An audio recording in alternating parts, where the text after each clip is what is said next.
Hey guys, I'm here with Scott Hinty and I'm Matt Burns, and this is Burning Hintz Fantasy Football, and we're going to be doing a 2020 recap of the fantasy running backs and seeing whether they project to 2021 and what can we expect from the production in 2020, and how is it going to translate upcoming to next year. So we're just going to go three each, one after the other. I'm going to start with Hinty on who one of his top running backs looking into 2021. All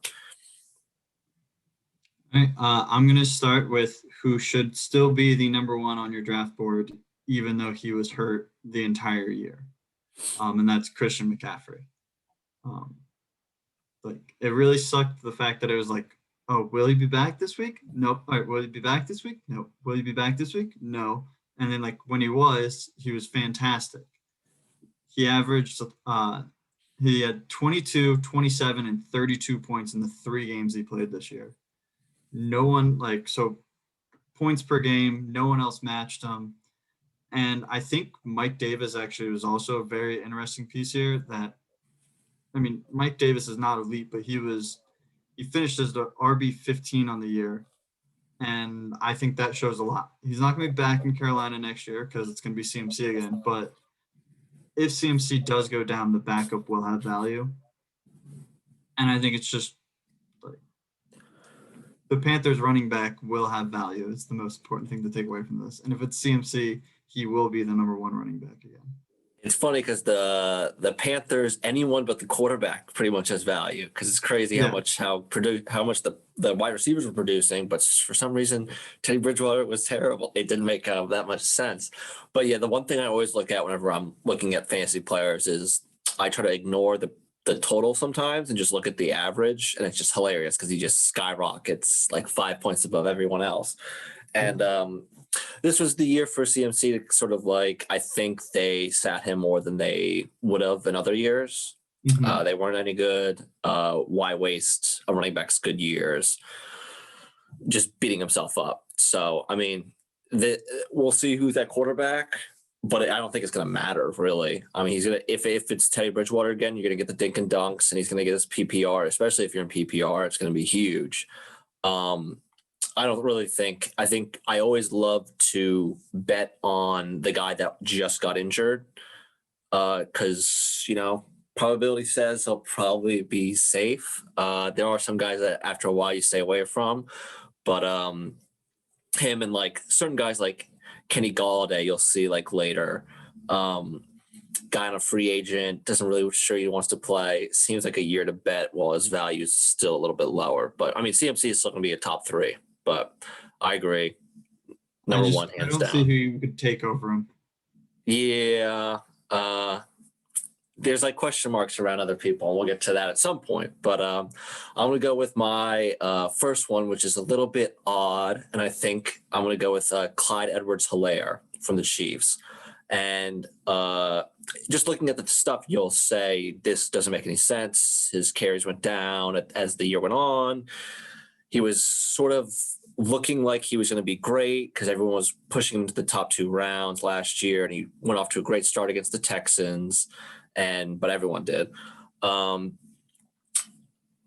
I really think this upcoming training camp that they're going to try to stick to the run more, or at least make it a priority for them to run the ball or get him out more. And if you think about this past year, no training camp, and he's a rookie.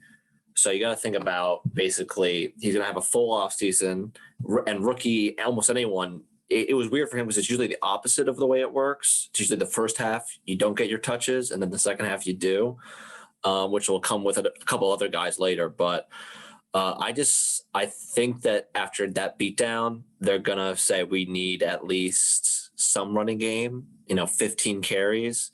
But I could see the Chiefs drafting receiver and then me being not so much in Clyde Edwards-Helaire. But what are your thoughts?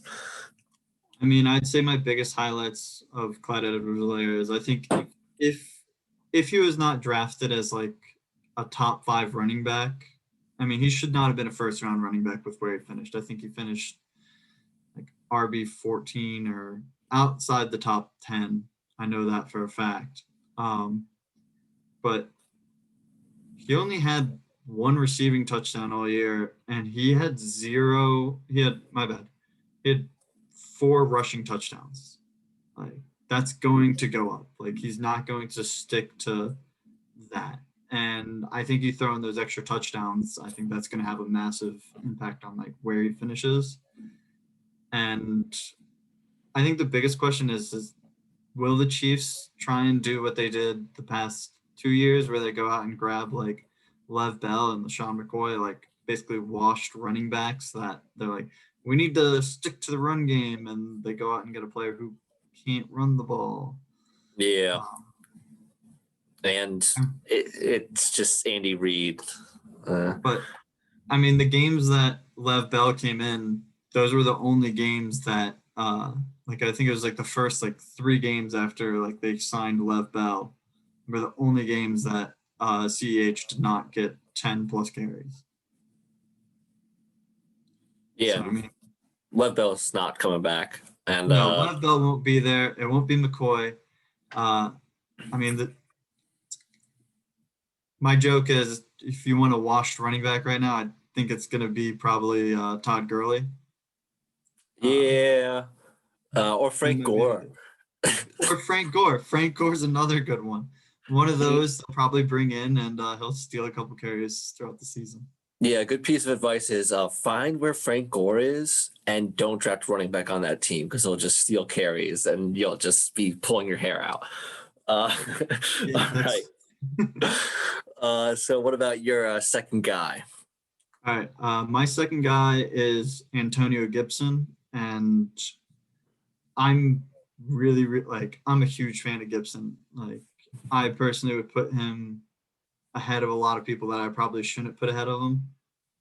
But I mean, he had a stretch during the season before he got injured where he was like the RB5. It was from week like 4 through week 12, he was the RB5.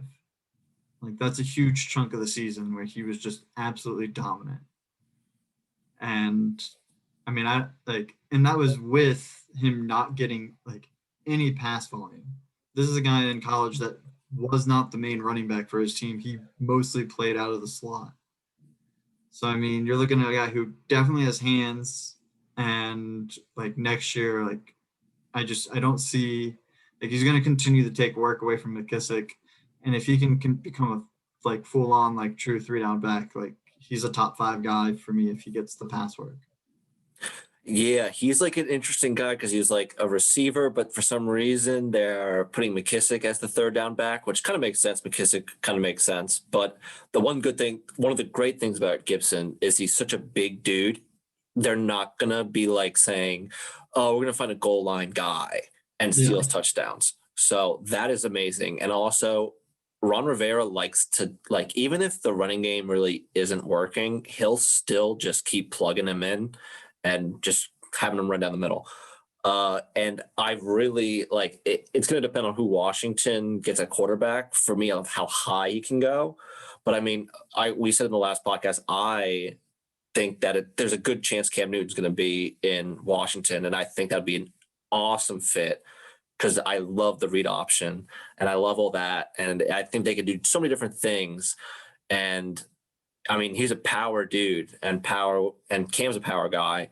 I just really think, I mean, Gibson's he's got power and he's big, 6'2" for a running back, and he can be a receiver. So, I mean, there's just so much potential there. And I mean, it's a great O-line.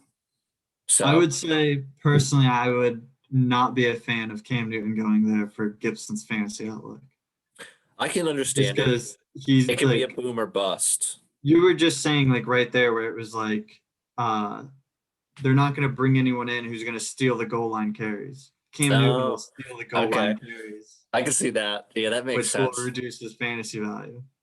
Yeah. I have no idea what Washington's going to do. And I mean, we'll see. I mean, personally, I don't think it can get much worse of a quarterback situation than what they had with Haskins and like. Well, it's looking like it's going to be Kyle Allen. So we'll see. They weren't bad with Kyle Allen. Yeah, they're not. And it's like also great thing about the division is it's so weak. So weak. Yeah. I mean, the Eagles, their strongest part is their D line. but they're not that strong. Their linebackers are terrible. Dallas, their defense is a mess. And Giants starting to figure it out. Giants defense started to figure it out towards the second half of the year. Yeah, and if they can keep Leonard Williams, which I think they will, I can't imagine Gettleman letting him go. But Gibson's a scary guy to go against. So I'm going to start off with my second guy, which is not that crazy, but Jonathan Taylor from the Colts.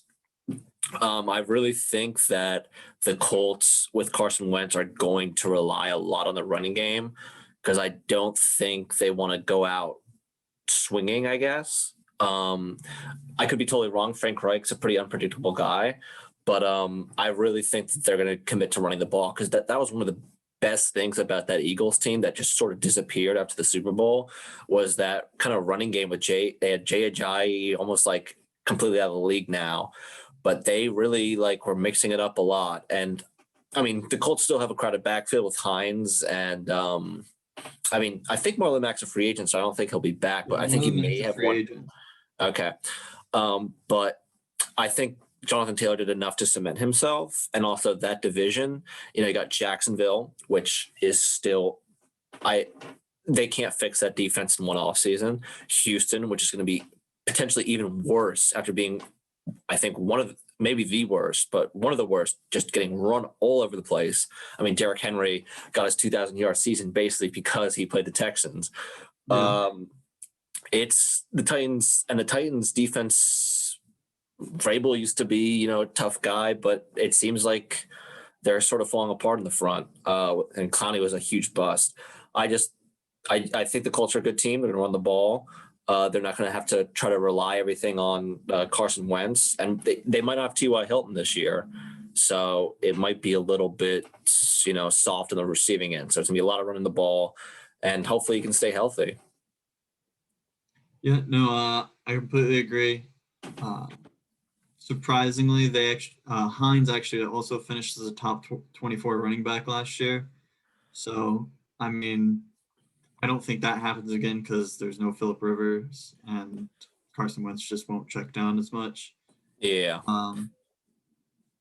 And it'll be interesting to see which Carson Wentz they get. I think that'll play a bit of an impact in the ceiling of Jonathan Taylor. I think no matter what, Jonathan Taylor is in a fantastic position. Just based on how he finished the season.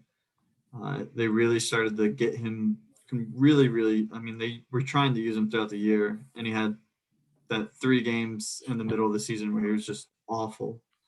But after that, he started to really pick it up and was basically dominant to finish the season. Yeah, and what I always look for is just touches, and his touches were huge, and his snap count was big. It was like a significant difference from the beginning of the year. I mean, I think there was there was a dip, but it was pretty much always over 50%, which is good because you won't even see some guys Alvin Kamara will dip around a little bit. But yeah, Colts are just a solid team and pretty weak division. It seems like a good play. So what about your third guy, Scott? Real quick, though, I actually do have it's a bit of a cherry pick stat, but it's still just a really cool list to put Jonathan Taylor on. Rookie running backs that had 1,100 yards, 10-plus touchdowns, and averaged 5 yards a carry. That list is Jonathan Taylor, Adrian Peterson, Clinton Portis, Zeke, Barkley, and Barry Sanders. It's a pretty good list. I am a little bit worried about the touchdowns because his touchdowns were so late in the year. But we'll see.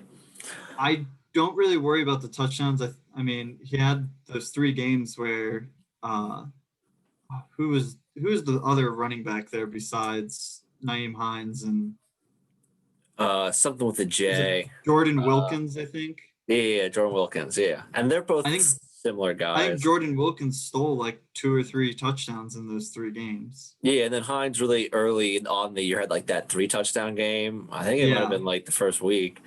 Yeah, I think they'll score, and I guess how much they trust Carson Wentz in the red zone, and we'll see. Where do you think he ends up getting drafted? And I where do you think he's going to rise from where he is now. I'm looking at Fantasy Pros and they have him at 7 in the second tier, and he's between Barkley and Zeke. And I think that's a little fair, but you're not a huge fan of Zeke, but I think I'd put him somewhere around where Barkley is, just because Barkley had that risk, even though Barkley's ceiling's way, way, way, way higher. But they have Kamara, Chubb, Barkley, Taylor, and I think he's right below that kind of elite kind of group. Yeah. All right, so we got your third guy. All right, my third guy is Montgomery. Being a Bears fan, obviously I had to be a little biased and go with David Montgomery. Real quick, just by his name, where do you think he finished it last year? I have the rankings right by me. Right. So he's somewhere around 18 or 19. No, over in points on the season, he finished as the RB4. Oh, I have the pre-rankings. RB4. Okay. Damn. It was a weak running back here, I guess. Yeah. Well, he finished the year in his last 5 games to finish the year. He had 20 points in every single game except for one. And he had 19.1 in that game. Yeah. The game log's pretty insane. I'm not saying David Montgomery is going to be the RB4. I do think he is probably an RB1 though moving forward. Because the touchdowns were incredible towards the back half of the year. I don't know the exact number of touchdowns he pulled in those games, but yeah, out of his 8 touchdowns on the year, 7 of them were in that streak where he was. Yeah. Well, also the Bear is sort of dependent on the Bears' offense there. Yeah. I'm saying realistically though, moving forward, the Bears aren't going to let Allen Robinson go unless they get a replacement or something good enough to keep the offense moving. So more than likely they're going to franchise tag him. I really don't think that the Bears, obviously as a Bears fan, I want them to go out and replace get a better quarterback. But if Mitch Trubisky is the quarterback, he was the quarterback for this run towards the end of the year where they were completely on fire. Yeah. And it did seem like early in the year he was having more success than with Nick Foles. Yeah. So I think you have, let's just go with, they bring Mitch Trubisky back, same wide receiver core, and maybe just a slight improvement to the O-line. I think you're going to see more towards the second half David Montgomery than the first half. The O-line is horrible for what they have. Yeah, I think there's a renewed confidence in the Bears. I was predicting a total meltdown last year, and it almost looked like it was going to happen, but it didn't. And I heard this one guy basically said the Bears are closer to being great than they are to being terrible, and I think that makes a lot of sense. They're not a bad team. If Trubisky kind of has some confidence back in, they said basically he was really acting like a leader late in the year. And they didn't. That was a horrible playoff game to watch. But if they complete that pass early on and that dude doesn't drop it, that's a game. It looked like they were buying into really, really running the ball. And I don't think I would say if you're going to draft him and he's not great the first 4 weeks, don't freak out, because he fits that sort of running back where he's going to be he's going to need to pick up some steam and wait throughout the whole year and sort of find his way. Because there was a couple games where it was just not looking good. And I was looking weeks 4 and 5, 10 carries each and under 3 yards a carry. And it's you're not giving enough carries, and it just wasn't working. And that was when that full switch was happening. Montgomery is a solid guy. He's on a team that sort of they're going to have to use him. And you said running back 1. For me, it's you want him to be your running back 2, high-end running back 2. If you can get if you're one of the top picks and you get CMC, hopefully he can fall to you on that back end of the probably unlikely if you're a 12 team, but if you're a 10 team, you could probably pull that off pretty easily. Yeah, I mean, I think I agree. I don't think that, like, when I say an RB1, he is a back half RB1 to me. Like, he is the bottom of the list of running backs that, like, you might take him like 12th if, like, you're in a 12-team league and everyone takes a running back. That's the only way he goes into the first round. yeah, he reminds me a little bit of, like, they're not all similar situations, but kind of reminds me of like Todd Gurley last year, where a lot of people were like really, really, really unsure. They're like, oh, maybe he could be good again, and he'll be like, if I draft him as my RB1 late, like bottom running back, he'll be great and he'll pop off. And it could happen, but there's also that low floor potentially where he could be a low end RB2. But I think he'll be pretty solidly. Worst case scenario, he'll be a solid RB2. So I'm going to go to my next guy who I love, which is DeAndre Swift. Drafted him last year, looked great. Dropped the game-winning pass in the first game of the season. It just seemed like after that they didn't trust him, and then he gets hurt. But then finally they pick up steam, and Matt Patricia is an idiot and didn't play him earlier in the year. But I mean, I really think you're gonna have Jared Goff, so he's not going to be like, you're not going to have Stafford basically leading the team and saying screw the run game. And then you got this head coach that wants to, bite people's kneecaps. So like they're going to be running the ball. They're going to be like trying to run people like down their throats. The O-line's not terrible. It's like, okay. But if they lose Kenny G, it's going to be, and they probably lose Marvin Jones, it sounds like. They're going to be barren. They might just spend everything they can get to keep Kenny G, which would make sense. But they're going to have to run the ball, and that dude wants to run the ball. And Swift is a beast. I mean, we'll see. They still have Kerryon Johnson.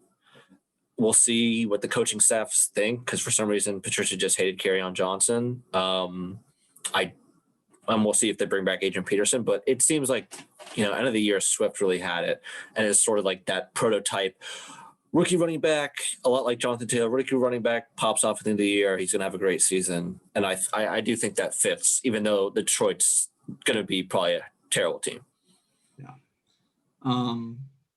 I mean, I think I agree. I think Swift will be a really good running back. I personally don't think that he gets close to the top, into the top 12, like RB1 status, but I think he's an RB, like a real solid RB2, which is weird because just running, Detroit running backs and being a dominant running back just don't really go hand in hand anymore. Yeah. The thing that honestly that I'm most interested is with the new head coach and biting knees off. He also came out and said that he wants to run Swift in the slot, which then means that you're going to be getting a lot of pass catching work from Swift, which is, I mean, pass catching running backs are a lot better than just run only guys. Yeah. A lot more value there. Fournette. Yeah. And I mean, I'm looking at his game, he was a top 24 running back every week except for 2 between after week 3. So week 4 on, and obviously not including the weeks he was injured, he was a top 24 running back every single week except for against Indianapolis, who absolutely dominated them, and Tampa Bay, who absolutely dominated them, and there was no way that they could run the ball to even try and make it competitive. Yeah, I mean, he's a guy that I would want to target in a draft somewhere in that. Hopefully, I don't think I'd depending on how much I like him and what you hear from training camps and everything, it's a guy you want to get in that 4th round so you can get 2 good wide receivers or, a top. I almost never go quarterback or tight end, but if you want to go that way, you can go. You get your running back in the 1st round and then try to grab your RB2 in the 4th or 5th. And that leaves so much value in those 2 to 4 rounds. Yeah. And, you have the chance that he pops off and is somewhere around 12 to 15, and then you're really, really doing great. The issue is, how bad are the lines going to be?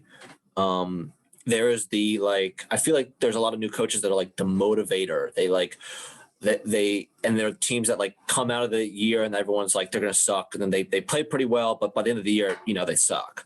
But I think there is that possibility where they come out, kind of guns blazing and really look like, oh, this team's competitive, but eventually talent will, tell. But I'm hoping for that. And then also if they just commit to the ground game. My issue is I feel like when teams get bad, I feel like injuries pile up and then it just becomes this whole disaster. But so we've gone through both of our three. I know you had something a little bit to talk about the running back situation in Dallas, and I wanted to hear what you had to say. Well, I'm just gonna go and ask you real quick. Like, what is your opinion on Zeke? Is he like done? Like, is he like no longer a top 5 guy to you? Is he a solid RB2? Like, where do you RB2? I mean, that's where you think that he's going down to?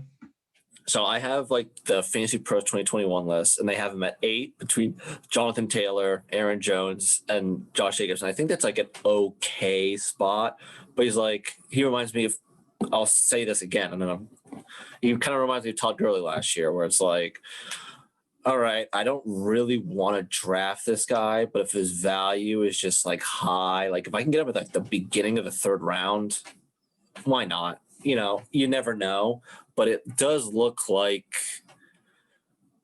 either A, he doesn't have it that much anymore, or B, the Cowboys are just going to be basically pass happy. I mean, they have 3 great receivers. They have a great quarterback if they keep him. And their defense sucks. So they're going to pass the ball a lot. I wouldn't touch him in the 1st round. But I would take a flyer on him, but it's one of those guys that you're always going to be like begrudgingly taking, I guess.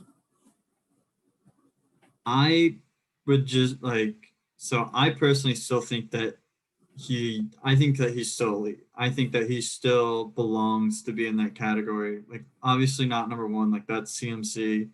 And I think you have Dalvin Cook, Barkley, Kamara if Breeze stays. If not, probably switching down to Zeke then. Yeah, I have a weird theory about that situation there. I mean, you have Derrick Henry up there also, but I mean, like, I would definitely take him over Aaron Jones, Josh Jacobs, anyone basically after those guys. I'll probably take Josh Jacobs, but Aaron Jones, yeah, I'm not crazy about Aaron Jones. But so first 5 games of the year, like I know you drafted Zeke at number 3. Zeke was the number 5 running back on the year. Oh, really? Through the first 5 games of the year while Dak Prescott was there. Number 5 running back. I was going to say. Like, once Dak went down and the offense wasn't moving anymore, Zeke didn't really have it. He had a few games later in the year that he kind of like popped up and was like, hey, I still got it. But I think you look at that team, as long as they're up in games, which I think that they can be with how powerful that offense is, Zeke's going to get the groundwork. Tony Pollard is scary because of the fact that he is a much, much better pass catcher than Zeke is. Yeah. So I think if you have, like, Pollard is going to take away some of the passing game work, and there wasn't much passing game work to begin with. But yeah, I think one of the biggest reasons why people are skittish on Zeke is just the past 2 years. It just feels like he hasn't had like those monster games he had his rookie year, and then the other year that he was dominant. And I'm looking at, I guess he's not a big play guy, but I do remember some huge plays early on in his career. But the last 2 years, his longest runs were 33 and 31 yards, which is his second year was 30, but he had a 60 and a 40. I just remember him putting up more. And last year, it looked like, I think I see 200-yard games, which is if you look at, he had a lot of 90-yard games, a lot of 89 and all this other stuff. So it's like sort of you can be just looking at the stat sheet, be skittish on that. And, his 100-yard games were 103 and 105. So he's not like putting up like crazy yardage. But I mean, it was a really, really, really weak year for running backs, especially in yardage. Like if you take away Henry, it's like pretty sad. But I mean, talent. One of my things, like I used to tell you, is just like I will always take the talent over the situation. Just if you want to like having those great guys, any week they can just pop off. Yeah. So you're still like pretty high on it, is what you're saying. I still personally think that I think more than likely Zeke will fall to the back half of the first round. And I think if you are lucky enough to be the person who grabs him there, you will be extremely happy. So I think he probably finishes like top half of RB1s as long as Dak Prescott can stay healthy. Yeah, I don't know, man. I agree with it, but just for me, I just don't see myself. He just seems like one of those guys where it's just like, do I want to draft him? And yes, he could work out, but it's like it's more the heartburn, the mental pain of worrying about Zeke Elliott and being like, why the hell isn't like it'd just be so annoying if this Dallas team is great and then he's just like 65 yards, maybe a touchdown every other week, and it's like but that is part of the deal with fantasy. It's like I think Zeke suffers from name fatigue. Just because people have heard his name for so many years. And as you said, like in his first few years in the league, he did have those blow up monster games where he put up like 30 plus fantasy points and he had 60-yard touchdown runs. In the past couple of years, he's not had that. So I feel like that kind of takes away from it. But I mean, you can't really be I would be thrilled if I got the RB, like if you had a very consistent running back who did not have those blow up games, but every week he put up 18 to like 20 points. Like, yeah, that is like that's sort of where I draft for, is like you want the consistency over the boomer bust. But it's funny how it can sort of, because Derrick Henry was like the ultimate boom bust guy like before he finally broke out, but now he's like Mr. Number One, very consistent. It's sort of weird how you sort of play that game. But he gets his carries, and I don't really think Tony Pollard's going to be taking his carries. I don't think he'll take the carries. I think he's going to take some pass work though. Yeah, and we'll see. I think it's going to depend a lot of like how successful the Cowboys. That's very true. And it's a pretty easy division. Their defense can't get much worse than it was last year. So yeah. All right. So wrapping up the running backs, is there anything else you had in mind? We'll probably touch on running backs again at some point, but I guess I'll just throw out Kamara real quick because you mentioned your thought on Breeze, because I think Kamara is still a top 3 running back if Breeze is there and he gets the pass work, but if not, he's probably around like 6 or 7. Yeah, I think if it's Taysom Hill, he falls. And even though people will say there were some, he had like Alvin Kamara had like a really good game, one of the games that Taysom Hill, and the same goes for the kind of receivers the same way. If it's Michael Thomas, it's going to be, and Emmanuel Sanders, it'll flip-flop. If it's Winston, I love Kamara. I just don't, I could see Latavius Murray having a really, really, really big year if Taysom Hill is the quarterback. Because I just think that they're going to use a lot of Kamara and they're going to want to sort of limit that as the season goes on.